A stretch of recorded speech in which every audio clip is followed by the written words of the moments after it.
join us in ending... Glaring socioeconomic challenges have laid a fertile ground for opposition parties to capture the hearts of South Africans as a viable alternative ahead of the 2024 polls.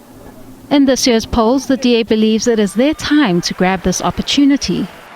For the first time, the DA has a pathway to now enter provincial and national government beyond the borders of the Western Cape, while also winning our flagship province with a bigger outright majority. The party will head to the doorstep of the highest office in the land, the presidency, which the governing party occupies and has occupied since the dawn of democracy, in a symbol of its bid to bring the governing party below 50%. The party says this is meant to rescue and lead the country to its new path.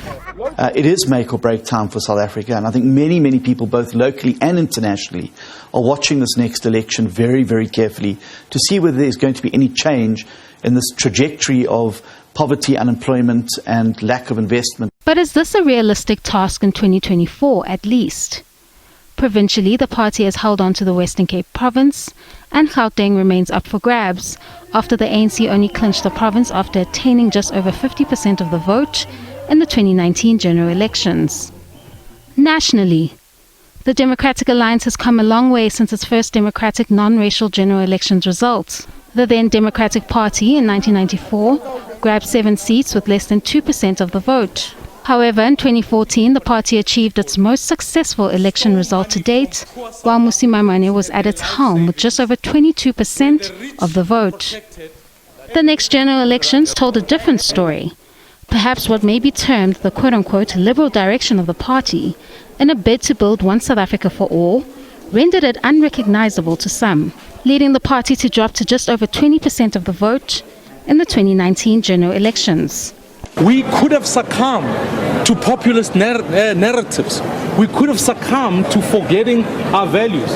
But we've stuck the course and we've gone backwards. We've gone and fought for them. And even though we've lost some votes, I can guarantee you that we've held the center. We as a party will go back and work even harder to regain those votes. This promise by the former DA leader would remain in the balance, because what would follow then is a spate of exits from the party by some of its most prominent black leaders, including Mmusi Maimane himself. From the time of that election loss, Mbali Ntuli, Herman Mashaba, Mmusi Maimane, Bongani Baloyi, Funzi Ngobeni, and Phumzile van Dam, to name a few, have made their exit. While some may argue that losing this kind of caliber of leaders may be an indictment on the party, the party's Helen Zille has always taken issue with this criticism. Far more have come to join since those few have left. I think it's 4 or 5 have left. 4 or 5 people leaving in about 5 years is nothing. Nothing in a party. In many other parties, they've lost far more people. And if you look at the new black leaders who've emerged in the DA, far more of them. But you deliberately don't see them. While the party claims it wants to build a non-racial society, its controversies have placed it under more criticism. Its meritocracy-based stance, which negates the systemic historic past of the country. In October 2021, the party had to apologize for its local government elections poster in KZN, which branded the people of Phoenix heroes. Many people had died in the township during the July unrest amid alleged racial tensions. Just recently, Steenhuisen referred to crime wardens as quote-unquote drunkards pulled out of a shebeen, and while that statement offended some, Steenhuisen did not apologize. Load shedding has become even more regular in the past 5 years.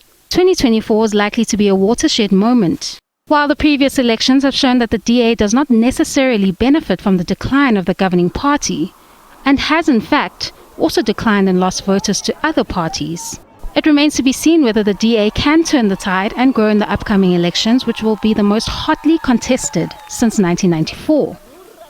Kani Mapanga, SABC News, Johannesburg.